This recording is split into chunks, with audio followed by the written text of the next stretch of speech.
जी हां दोस्तों, बिहार में बीजेपी के जश्न पर कांग्रेस नेता राहुल गांधी ने पूरी तरह से पानी फेर दिया। सूद समेत हिसाब लेने का प्लान बना लिया। नीतीश कुमार को राहुल ने मुस्कुराने की एक तरह से छूट दे दी है, लेकिन ये भी पक्का इरादा कर लिया वो ना तो पीएम मोदी को छोड़ेंगे और ना ही गृह मंत्री अमित शाह को। इसलिए तो मैं कह रहा हूं, अगर एनडीए में रहते हुए नीतीश ने सीएम पद की शपथ ली तो उनके चेहरे पर उस वक्त तो मुस्कुराहट होगी, लेकिन बीजेपी के दो सबसे बड़े चेहरे मोदी शाह मंच पर बैठ भी एक अलग ही दुनिया में होंगे। बिहार में तो उनका शरीर तो और होगा, क्योंकि मोदी के घर के मसलों को राहुल गांधी के प्लान के जरिए सबके सामने लाने का पक्का इरादा कर लिया है।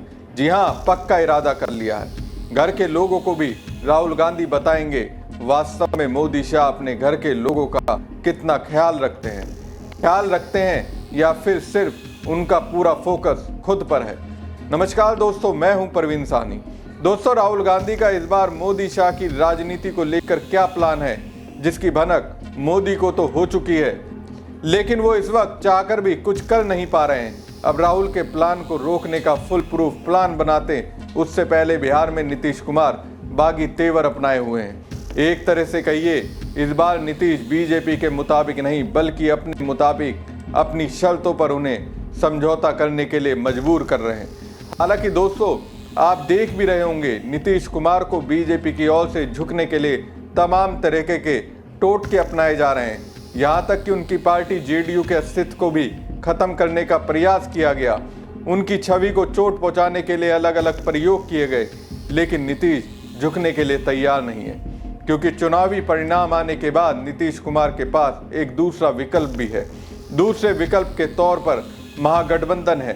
महागठबंधन के साथ जाने के बाद भी नीतीश आसानी से सीएम बन सकते हैं। बीजेपी इसे बाखूबी जानती है, मोदी शाह भी बाखूबी जानते हैं। तो पूरा ध्यान बीजेपी के इन दो बड़े चेहरों और रणनीतिकारों का नीतीश कुमार पर है। लेकिन दोस्तों, इस दौरान राहुल गांधी के आदेश पर कांग्रेस ने एक फुल प्रूफ प्लान बनाया है। इस प्लान का टारगेट है नीतीश नहीं बल्कि मोदी है। दोस्तों, कहा जा रहा है कि मुख्यमंत्री नीतीश कुमार के शपथ ग्रहण के बाद, जिसकी तारीख नीतीश कुमार ने 20 नवंबर तय की है, उसके बाद 21 नवंबर को मोदी के उनके घर में पूरी तरह से घेर लिया जाएगा। घेराबंदी में दोस्तों 1, 2, 10, 100, 1000 नहीं बल्कि हजारों लोग रहेंगे। अब जब मैं ये कह रहा हूँ, ये तो फैसला नहीं हुआ कि नीतीश एनडीए में रहकर ही सीएम पद की शपथ लेंगे, लेकिन उन्होंने शपथ लेने के लिए तारीख 20 नवंबर ही तय की है। और उसी के आधार पर मैं कह रहा हूं, नीतीश की ओर से सीएम पद की शपथ लेने के बाद दूसरे दिन यानी 21 नवंबर को राहुल गांधी अपने प्लान पर मोदी के घर में अमल करेंगे। अब अगर नीतीश एनडीए के साथ मिलकर सीएम पद की शपथ लेते हैं तो जाहिर सी बात है, मंच पर प्रधानमंत्री नरेंद्र मोदी भी होंगे, गृह मंत्री अमित शाह भी होंगे। जब ऐसी तस्वीरें दोस्तों आए तो उनके चेहरों को गौर से पढ़िएगा। मोदी शाह के दिल के अंदर राहुल गांधी के प्लान से जो छटपटाहट होगी वो देखने लायक होगी। एक अलग ही तरह की बेकरारी होगी। दिमाग में चल रही बात चेहरे पर दिखने लगेगी।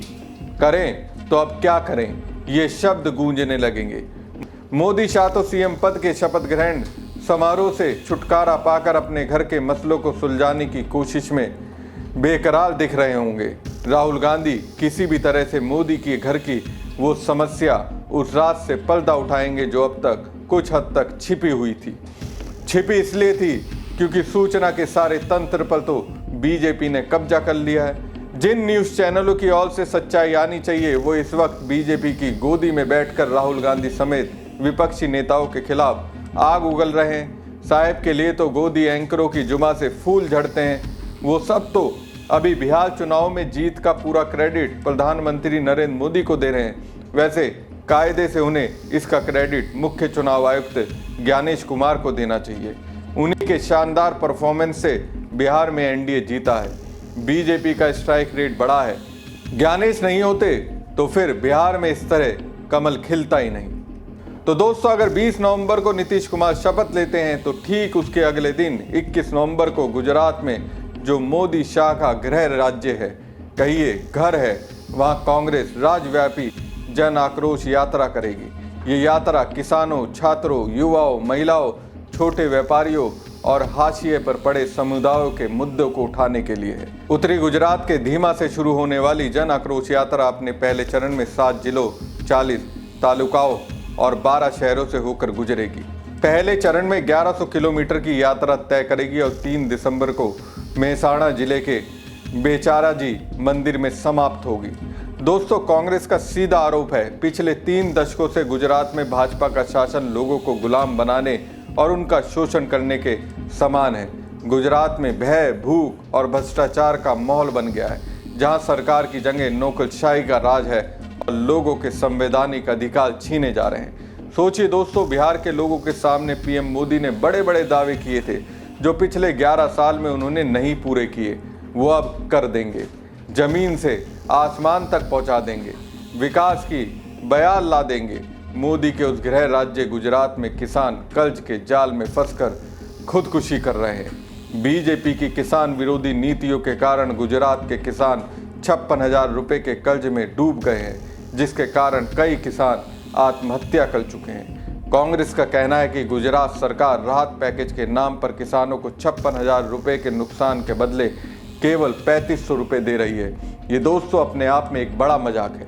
आपको याद होगा कैसे मोदी जी ने अपने मित्र अडानी को बिहार में 1 रुपए में हजारों एकड़ जमीन दे दी।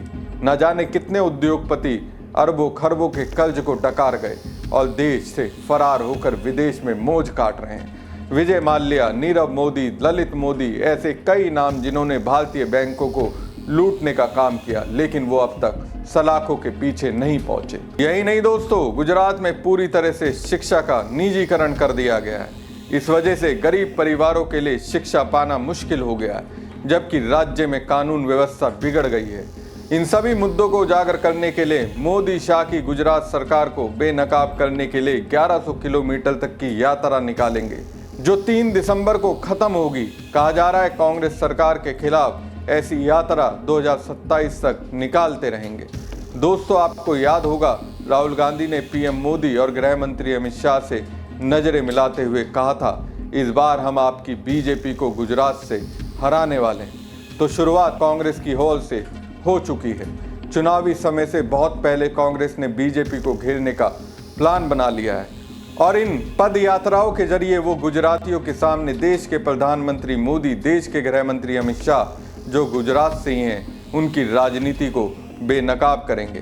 कांग्रेस का दावा है कि वो बदलाव के संकल्प के साथ ये यात्रा शुरू कर रहे हैं, जिसके केंद्र में बीजेपी सरकार का भ्रष्टाचार है। हमारी खबर आपको कैसी लगी कमेंट बॉक्स में कमेंट करके जरूर बताएं। साथ ही पेज को ज़्यादा से ज़्यादा लाइक और शेयर कीजिए। धन्यवाद।